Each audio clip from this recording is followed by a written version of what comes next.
Queridos irmãos, que a paz do nosso Mestre querido possa encontrar acolhida nos nossos corações. No livro Roteiro, Emmanuel faz um trabalho muito interessante de apresentar para nós uma série de lições importantes. E ele, quando, na lição de número 13, apresenta a mensagem cristã, ele depois disso usa 8 lições para falar e mostrar para a gente como o Evangelho de Jesus, ao longo desses 2000 anos, tem mudado a vida no planeta Terra. Então são 8 lições importantes e hoje nós vamos falar da última delas, referenciando o Evangelho e a ação do Evangelho entre nós. A lição de hoje chama Evangelho e Educação. Depois disso, ele começa a falar, então, das coisas mais recentes e apresenta para nós o Espiritismo. E segue várias lições, fazendo comentários a respeito. Então, vamos na lição de hoje, Evangelho e Educação. Ele começa dizendo o seguinte: quando o Mestre confiou ao mundo a divina mensagem da Boa Nova, a Terra, sem dúvida, não se achava desprovida de sólida cultura. Quer dizer, Jesus aproveitou o momento adequado para vir entre nós trazer essas lições, no momento em que a Terra já tinha bastante cultura. Vamos ver isso. Na Grécia, as artes haviam atingido luminosa culminância, e em Roma, bibliotecas preciosas circulavam por toda parte, divulgando a política e a ciência, a filosofia e a religião. Os escritores possuíam corpos de copistas especializados e professores eméritos conservavam tradições e ensinamentos, preservando o tesouro da inteligência. É muito interessante, quando a gente tem a oportunidade de ver algumas das obras de arte feitas nessa época, a gente fica realmente impressionado, não é? Quando a gente vai em Atenas, por exemplo, quem já teve a oportunidade de fazer isso, fica impressionado com a qualidade das esculturas que aqueles artistas faziam naquela época, antes de Jesus. Com uma precisão impressionante, pegar uma pedra bruta de mármore e esculpir ali o rosto com a expressão de uma pessoa construindo uma estátua, era coisa impressionante, que dificilmente a gente encontra hoje gente fazendo isso. Porque nós hoje fazemos tudo com moldes, né? E com a impressora de 3D agora, ninguém faz coisa nenhuma, a máquina faz tudo. E a gente está deixando de cultivar a arte, porque a tecnologia passou na nossa frente. É muito impressionante isso. Qualquer obra de arte que a gente olha da antiguidade, a gente fica realmente muito impressionado. Prosperava a instrução em todos os lugares, mas a educação demorava-se em lamentável pobreza. E aqui a gente já fica claro, né, a distinção entre instrução e educação. O cativeiro consagrado por lei era flagelo comum. A mulher aviltada, em quase todas as regiões, recebia tratamento inferior ao que se dispensava aos cavalos. Homens de consciência enobrecida, por infelicidade financeira ou por questiúnculas de raça, eram assinalados a ferro candente e submetidos a penosa servidão, anotados como animais. Os pais podiam vender os filhos. Era razoável cegar os vencidos e aproveitá-los em serviços domésticos. As crianças fracas eram quase sempre punidas com a morte. Enfermos eram sentenciados ao abandono. As mulheres infelizes podiam ser apedrejadas com o beneplácito da justiça. Os mutilados deviam perecer nos campos de luta, categorizados à conta de carne inútil. Qualquer tirano desfrutava o direito de reduzir os governados à extrema penúria, sem ser incomodado por ninguém. Feras devoravam homens vivos nos espetáculos e divertimentos públicos, com aplauso geral. Rara festividade do povo que transcorria sem vasta efusão de sangue humano, como impositivo natural dos costumes. O círculo máximo de Roma cabia 500.000 pessoas. As corridas de bigas e depois os espetáculos das feras com os escravos, com os gladiadores, eram assistidos por uma quantidade imensa de pessoas. Parece nosso campo de futebol hoje. Rara festividade do povo, então, que transcorria sem vasta efusão de sangue humano como impositivo natural dos costumes.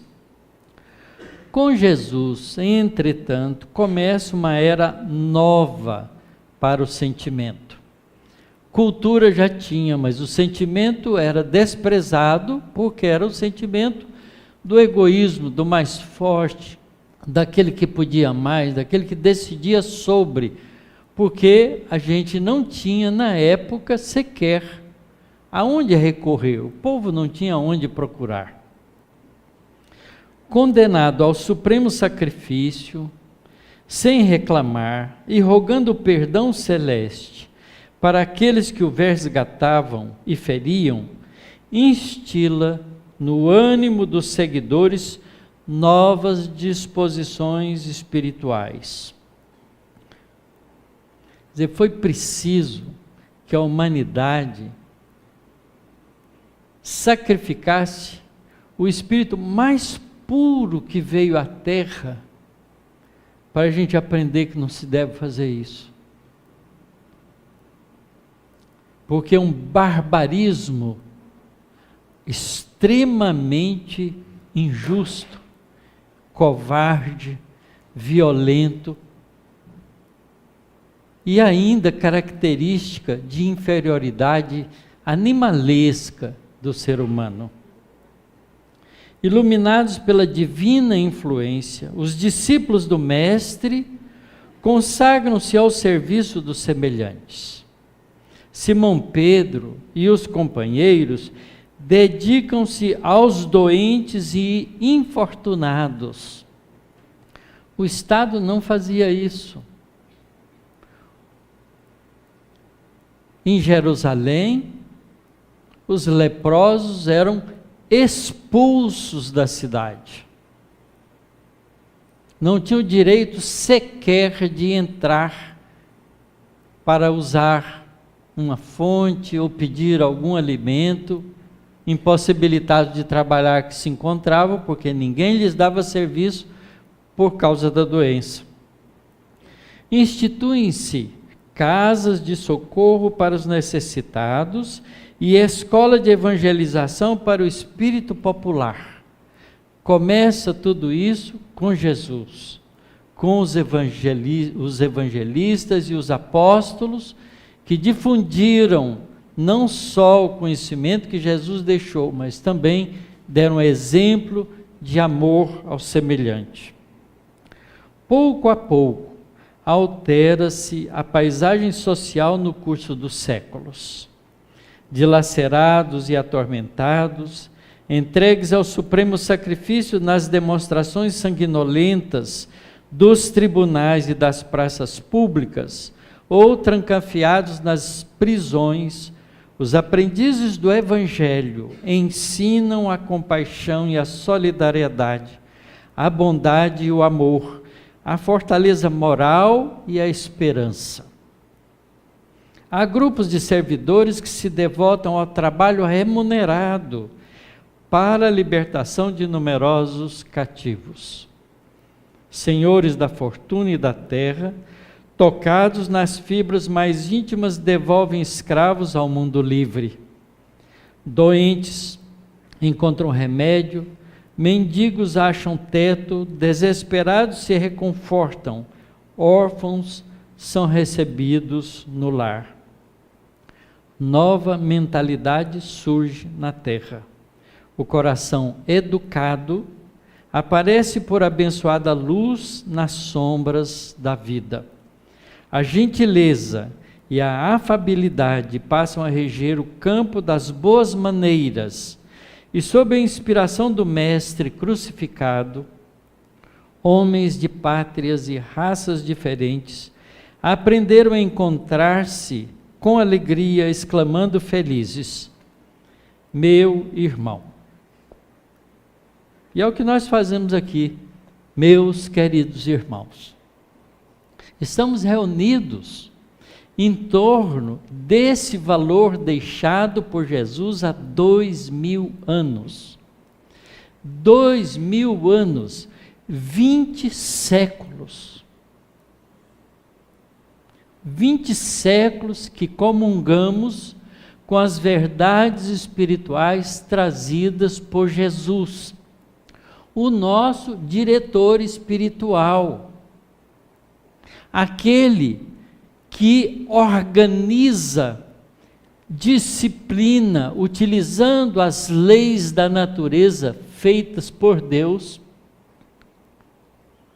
todos os processos do nosso planeta há 4,6 bilhões de anos, porque ele assume a tarefa de conduzir o nosso planeta na sua formação, na formação do sistema planetário solar, que se estabelece como um sistema planetário inicial, já com os planetas delineados todos, há 4,6 bilhões de anos atrás. O nosso Sol tem 5 bilhões de anos, formado pela condensação gravitacional de uma matéria cósmica, uma nebulosa, chamado hoje pelos cientistas, pelos astrônomos, de nebulosa solar, no processo de aglutinação dessa matéria cósmica, formado pelas explosões de outras estrelas mais velhas. Estrutura como um sistema planetário sob o comando de mentes e corações poderosíssimos, do qual Jesus faz parte, como um espírito superior que é, porque evoluído como nós estamos indo, em sistemas planetários mais antigos ainda. Porque a criação divina não tem privilégios. Jesus não é um espírito privilegiado, ele é o nosso irmão mais velho.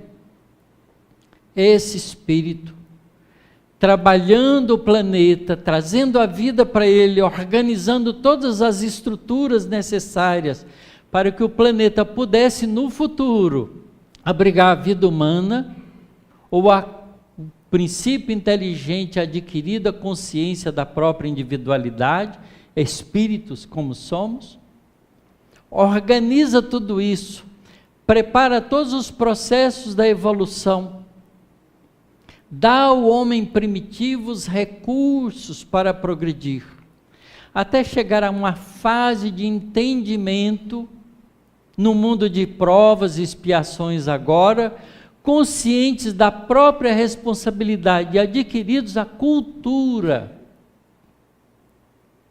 que a sociedade humana representa 2000 anos atrás, ele decide vir para estar conosco pessoalmente e nasce entre nós para dar os padrões de uma vida futura, profunda, com as lições do seu esclarecimento e do seu exemplo, para que a humanidade pudesse deixar de ser tão animalizada para se tornar criaturas civilizadas e depois criaturas verdadeiramente humanas,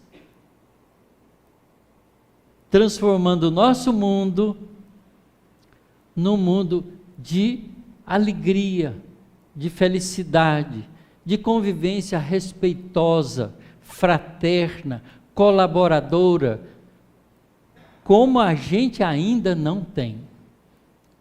Mas não tem não por falta dos recursos e dos esclarecimentos, porque esses nós já temos, e sim por falta de coragem nossa, de assumirmos a nossa posição de construtores, não de desejosos de um mundo melhor, mas de construtores de um mundo melhor. Porque ele não será dado a nós de graça, porque nós temos que merecer esse mundo, e para merecer esse mundo nós temos que construí-lo. A gente adora morar na casa que a gente pôde construir. É diferente de comprar uma casa pronta, porque nunca está do nosso jeito. Nós não teremos um mundo melhor se não construí-lo com o nosso esforço. Por isso não basta que a gente dê aos nossos filhos instrução. É preciso que a gente dê a eles educação. E educação é formação de caráter. Não é conhecimento só. Conhecimento é um ingrediente que faz parte da educação, porque quando a gente compreende, a gente resolve melhor. Mas é preciso que a gente tenha a coragem de lembrar que é preciso formar caráter, que a gente aprenda o respeito ao semelhante, que a gente aprenda que todos somos de fato iguais, temos os mesmos direitos, mas igualmente temos os mesmos deveres, porque é muito cômodo a gente cobrar os nossos direitos, mas se não exercermos os nossos deveres, essa cobrança é vã, é fútil, é vazia. E é preciso que a gente compreenda isso quanto antes. Os discípulos de Jesus compreenderam isso, e por isso deram a vida pelo mundo melhor. E se não fosse o trabalho de semente, de semeadura, de cultivo que eles fizeram, nós hoje não estaríamos aqui reunidos para aproveitar esses ensinamentos que nos chegaram aparentemente magicamente, porque imaginem, esses conhecimentos que Jesus nos trouxe, ficou localizado numa província pequena do mundo, num pedacinho da Palestina, nas cidades que eram mínimas. Cafarnaum era uma vila de 3, 4 mil pessoas. A capital da Samaria, os samaritanos, era um povo de pouca gente. Roma, que era a cidade imperial da época, tinha só 1 milhão de habitantes. Jerusalém era uma cidade pequena, não era grande. Jericó, que era uma cidade próxima de negócios, tinha 10.000 pessoas. Como é possível, é inimaginável na nossa cabeça, que uma instrução espiritual trazida por Jesus e exemplificada por Ele, pudesse germinar uma cultura espiritual que tomou conta do planeta, sem recursos da internet, sem recursos da imprensa, sem recursos das escolas, porque só iam para as escolas os filhos de ricos, que não tinham escolas, tinham professores em suas casas. Imagine, sem essa cultura do passar adiante o conhecimento, nós temos conosco a preciosidade dos ensinamentos de Jesus, que nós ainda não temos a coragem de ler por nossa própria conta. Porque sequer a gente é capaz de abrir o Novo Testamento e ler os ensinamentos de Jesus. A gente deixa para outros fazerem para a gente. É adorável assistir uma palestra que alguém nos conte isso.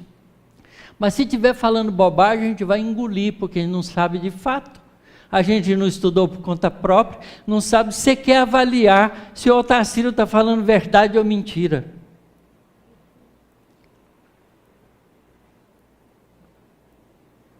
Quanta bobagem a gente ouve das pessoas, mas Jesus falou isso. Você vai lá, procura no Novo Testamento, não tem nada daquilo. Foi outro Jesus, né? Porque Jesus agora tem muitos. Enfim, esses ensinamentos têm que ser tomados como produtores de caráter, capaz de modificar a estrutura de comportamento nossa. Porque senão é só cultura, é só biblioteca, é só pintura, escultura.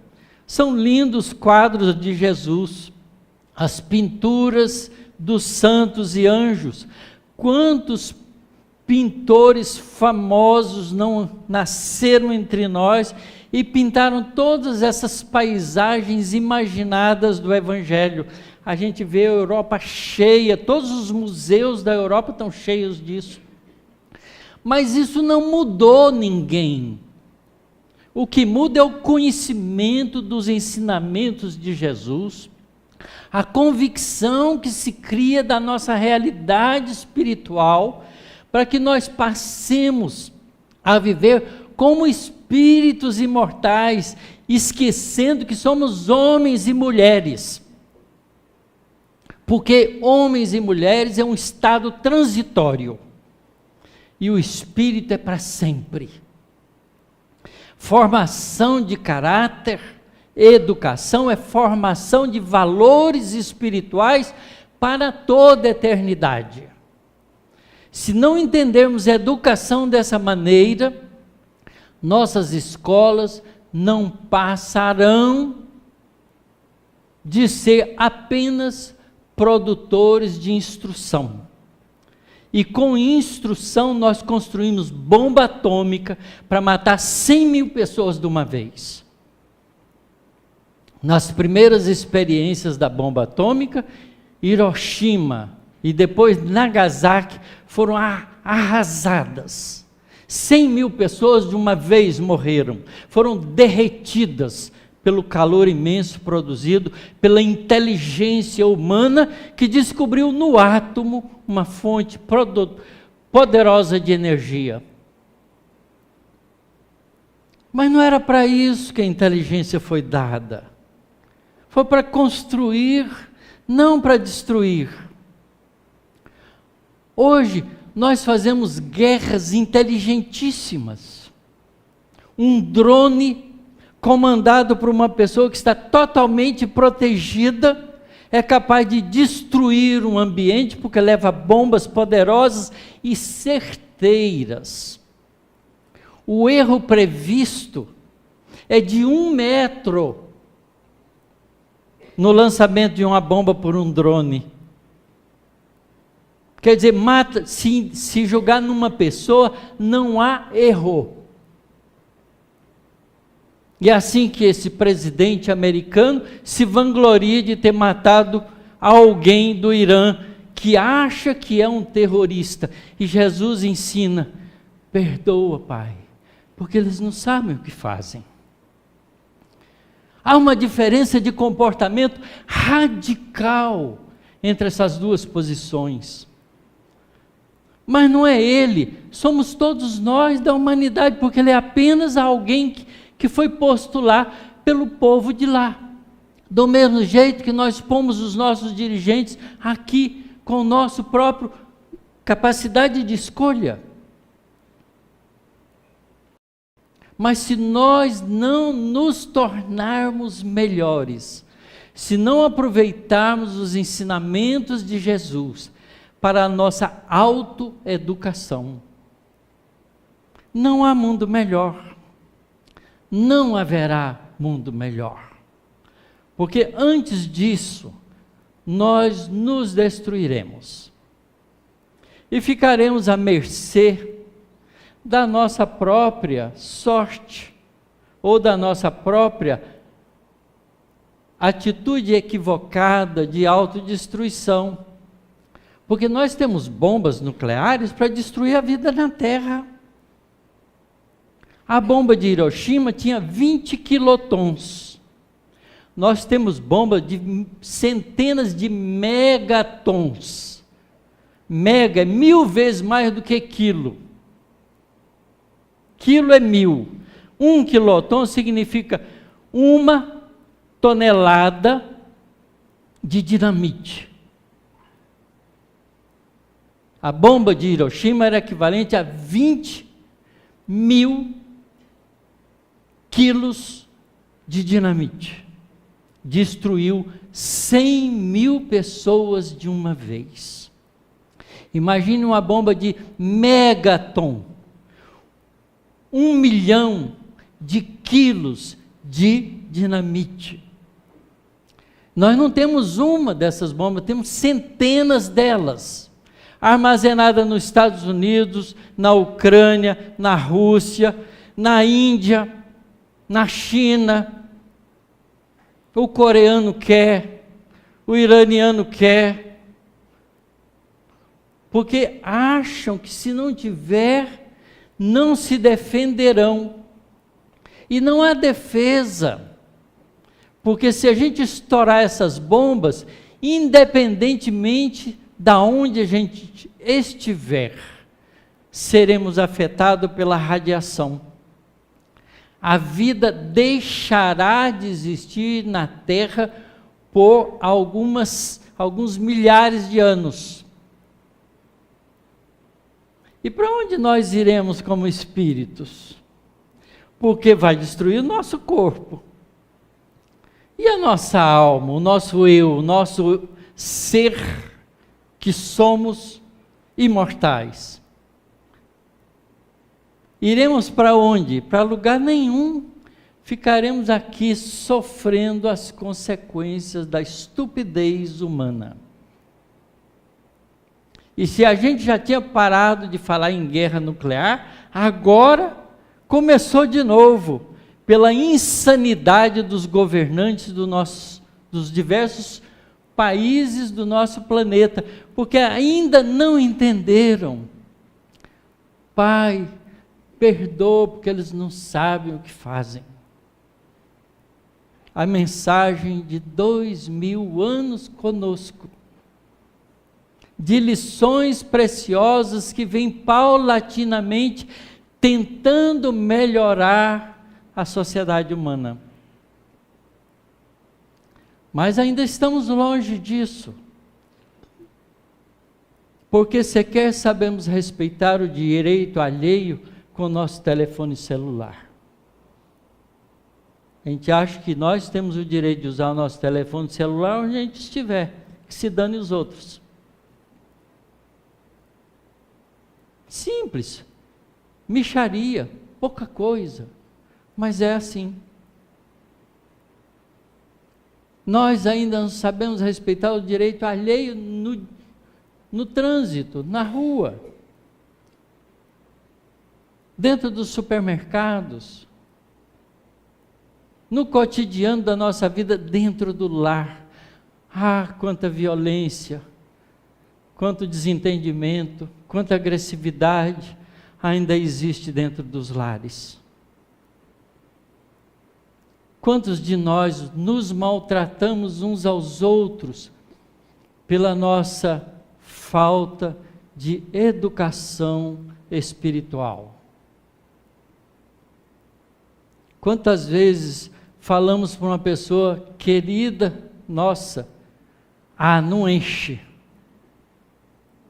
vai te catar. Filhos de 15, 16 anos mandando os pais ir para aquele lugar. E professores também. Hoje é difícil ser professor, muito difícil. Porque se os filhos não aprenderam educadamente a respeitar os pais, vão respeitar professores? De jeito nenhum. Os professores, se pudessem, deixavam de ser. Porque é muito difícil dar aula para a juventude hoje. Eu tenho netos, estou vendo isso acontecer. O desrespeito completo pela posição do pai e da mãe que lhe deram a vida, cuidaram deles desde a infância, das doenças, das infecções, das dores de barriga, de todos os problemas que tiveram, perderam noites de sono cuidando, para depois chegar na adolescência, ouvir um filho dizer, vai te catar. Eu estou simplificando a fala, porque é muito pior do que isso. Que educação! Mas põe na melhor escola. Na escola mais cara, mais bem paga, onde é mais difícil uma pessoa simples e humilde entrar. E a gente acha que isso é educação. Isso não é educação.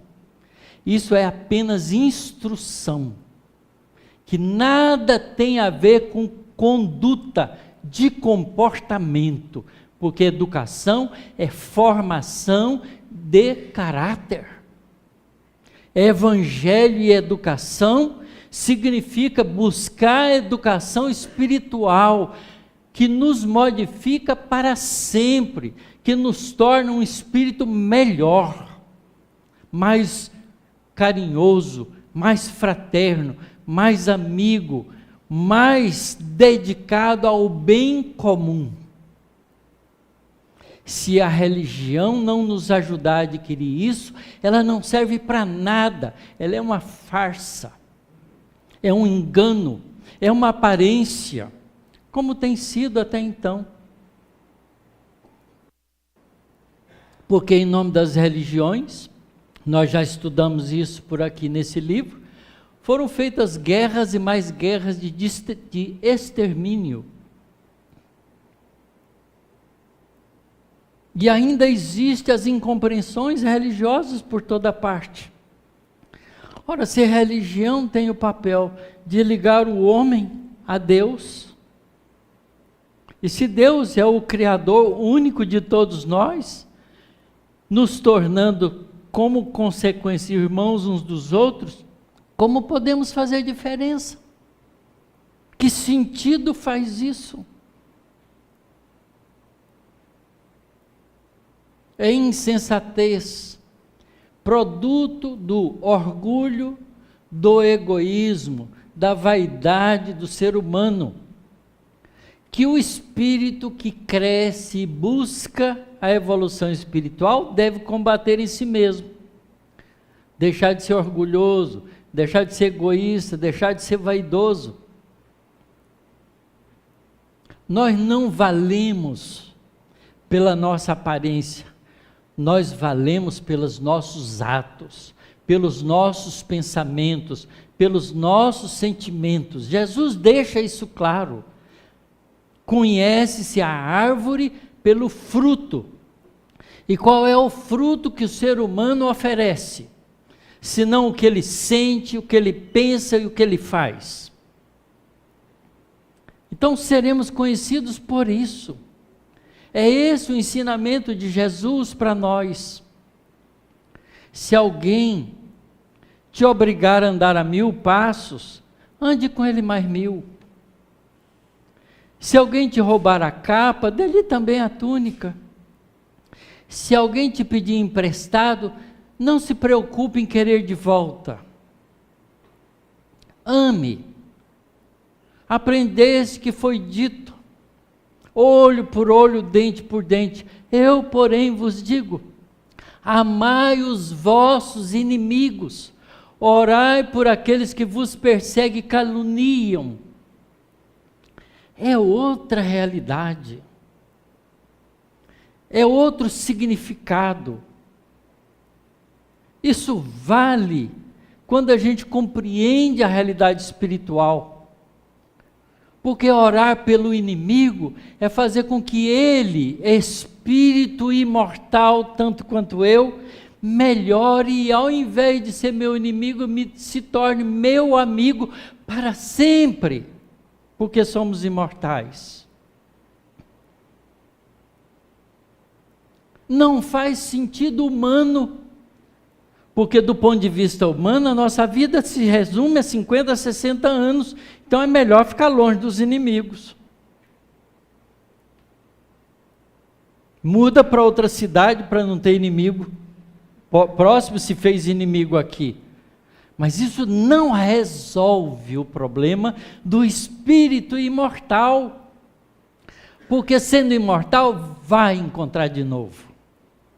E se for inimigo, vai encontrar na próxima encarnação, porque vai ter que nascer junto, para ser irmão um do outro, porque somos filhos do mesmo Criador. São essas lições do Evangelho, são esses ensinamentos que têm que modificar o nosso comportamento, a nossa conduta, a nossa atitude, o nosso sentimento.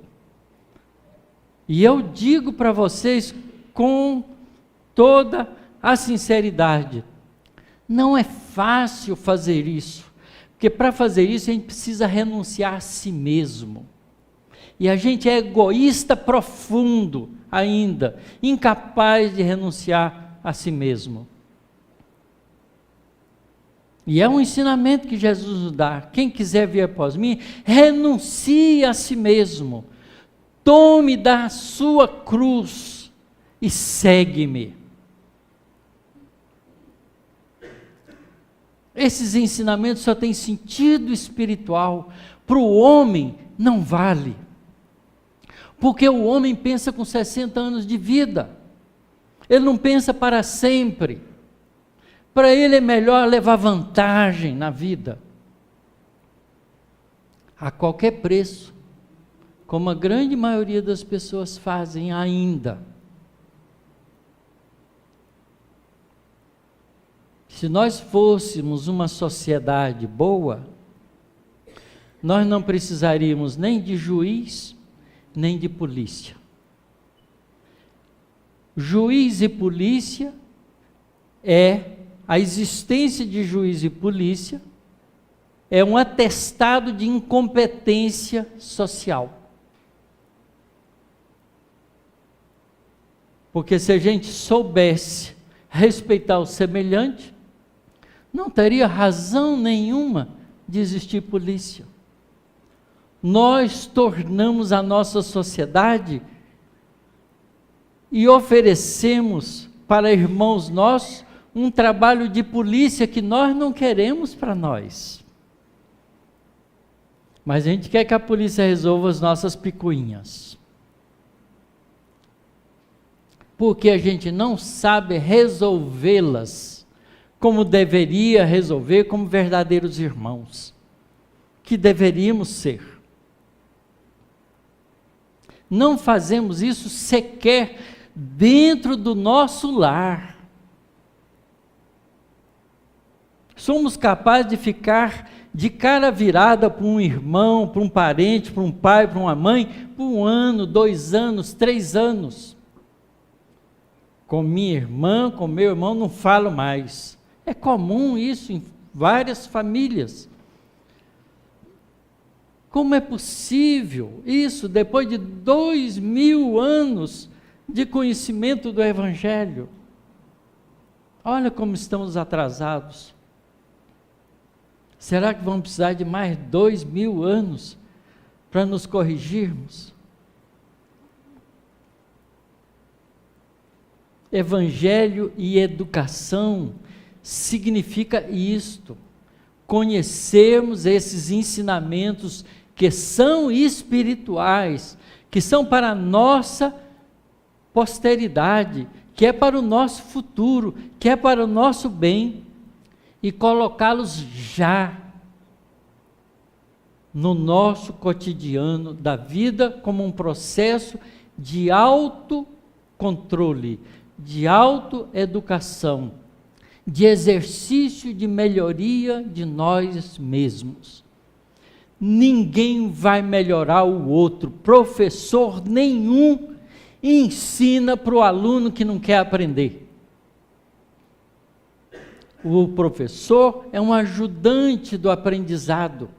Os pais são ajudantes da educação. Mas se o indivíduo não quiser, ele não tem. Uma vez, junto com um companheiro daqui de Araraquara, fui visitar o presídio daqui de Araraquara. Tínhamos um trabalho que era feito dentro do presídio, uma vez por mês, num sábado à tarde. Íamos lá, tínhamos que passar por todo o processo de segurança, entrávamos, abriam-se portas de grades, e a gente era encaminhado para uma sala de aula dentro do presídio. E aí esperávamos, e cada um dos detentos ou internos, como eles preferiam dizer, lá dentro do presídio, iam sendo liberados individualmente para ir para a mesma sala. E aqueles que queriam ir.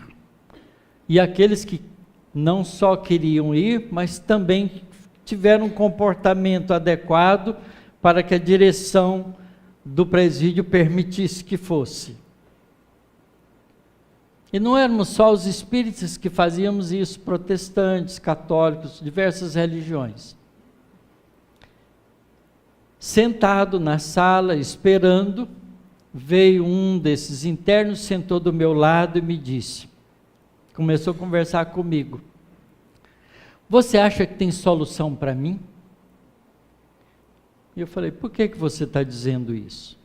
Não, porque eu sou de uma família boa. O meu pai e minha mãe são espíritas. E nos deram, a mim e aos meus irmãos, uma educação muito boa. Nos ensinaram várias coisas. Meus irmãos todos estão bem, estudaram, formaram. Mas eu desde cedo não aceitei muito nada daquilo que eles me falavam. E com 12 anos, comecei a usar droga. Eu não sei porquê, mas ele soltou o coração dele para mim. Com 12 anos eu comecei a usar droga. Com 15 anos eu descobri que usar droga era uma estupidez, melhor era vender, porque a gente ganhava dinheiro. E virei traficante.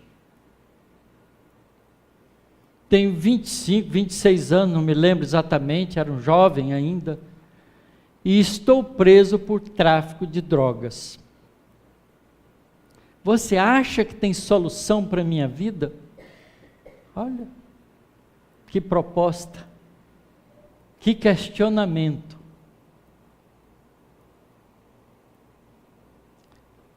Aí eu disse para ele, como você é um homem feliz? Ele assustou logo. Você devia entender como a bondade divina está cuidando de você.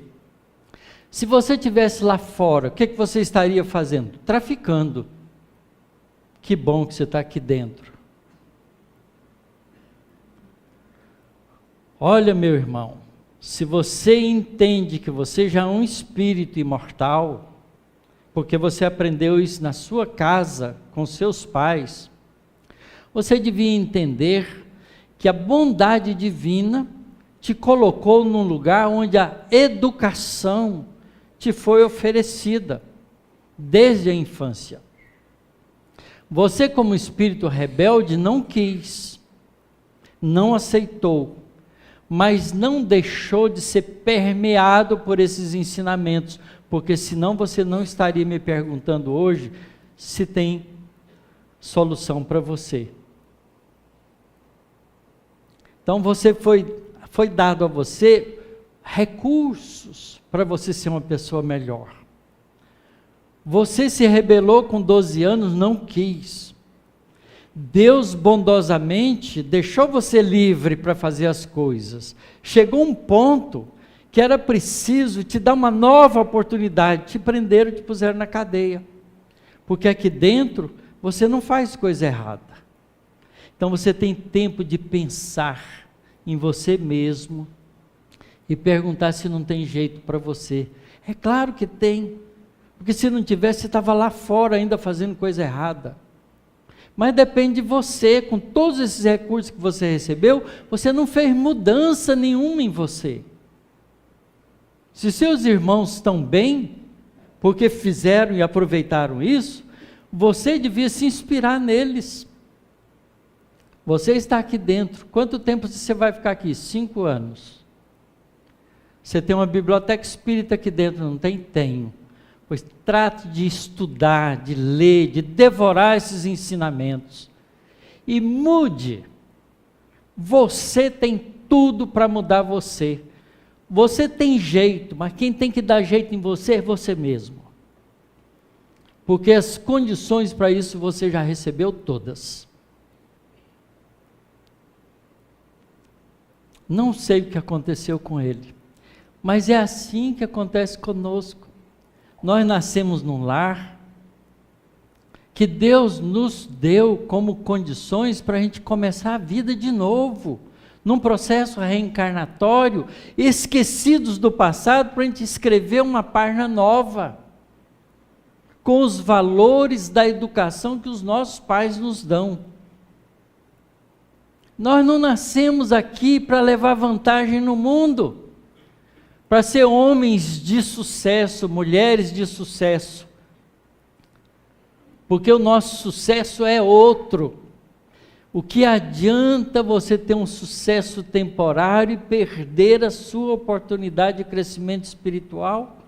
Porque todo sucesso da terra é transitório. O grande cabeça virou cabeça grande. Eu já contei essa história aqui. Era um advogado maravilhoso, grande cabeça. Mas só usou do conhecimento da advocacia e da habilidade que tinha de julgar com as palavras e com as leis para tirar vantagem pessoal. Desencarna com as vantagens do mundo e chega no mundo espiritual sem vantagem nenhuma, porque não construiu valores espirituais. Reencarna numa favela do Rio de Janeiro, com hidrocefalia, de grande cabeça, agora era cabeça grande, para acertar as contas da consciência dele consigo próprio. Nós estamos nascidos de novo na terra, somos espíritos imortais, para aproveitar a educação espiritual que nos chega, para sermos criaturas melhores para sempre. Não só no momento, para sempre, para sermos espíritos felizes.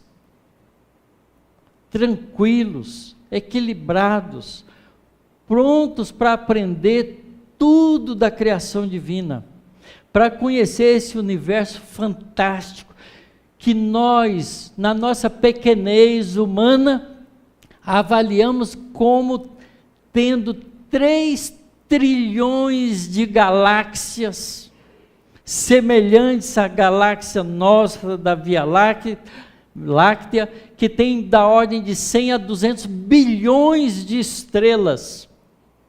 Hoje descobrimos que a maioria dessas estrelas tem sistemas planetários. Portanto, irmãos nossos por aí afora, que nós podemos conhecer, porque a grandiosidade de Deus está construída para o nosso conhecimento, para a nossa alegria, para a nossa felicidade.